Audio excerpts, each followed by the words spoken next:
Sweden سے رضوان رض کر رہا ہوں. میرا میل سن سے سوال ہے کہ تکبیر تشریق کیا ہے، اور یہاں یورپ کے اندر چونکہ لوگ عموماً گھروں میں نمازیں پڑھتے ہیں یا کام کی جگہ پہ پڑھتے ہیں، مساجد دور دور ہیں یا قریب ہے نہیں، تو جو انفرادی طور پہ نمازیں پڑھتے ہیں کیا ان کے لیے بھی ضروری ہے تکبیر تشریق پڑھنا؟ اور اگر انفرادی طور پر نماز پڑھنے والا تکبیر تشریق نہ پڑھے تو اس کے لیے کیا حکم ہے؟ تفصیلات بیان تو ہو چکی ہیں. اب یہ یورپ اور یہ مختلف ممالک میں واقعی پورے شہر میں مسجد ملنا مشکل ہو جاتا ہے بعض اوقات.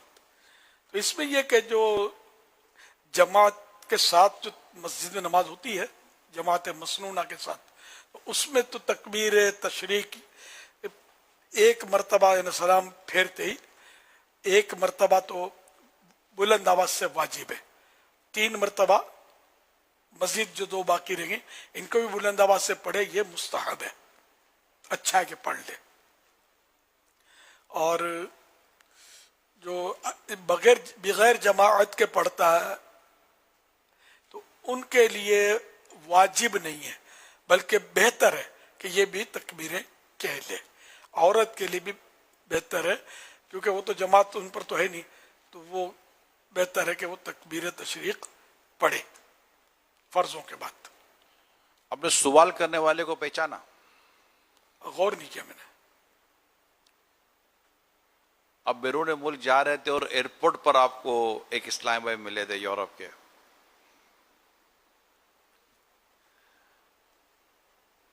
مشاورت کے رکن ہیں، شاید کچھ آپ نے میری بات کرائی.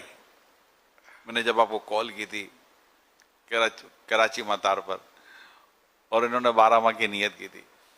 کیا ہوا پھر 12 ماہ کا کیا ہوا؟ انہوں نے 2026 سے کہا تھا کہ میں 12 ماہ سفر کروں گا. اچھا ابھی باقی ہے ٹائم.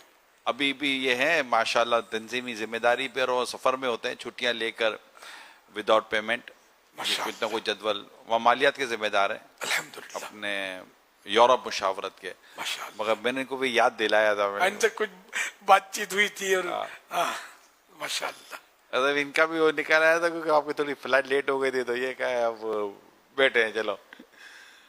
تو یہ سارا تھا. تو یہ ماشاءاللہ ہماری مشاورت کے رکن بھی، اور اللہ نے چاہ تو 1 جنوری سے یہ 12 ماہ قافلے میں سفر کی انہوں نے اعادہ کیا تھا. انشاءاللہ الکریم.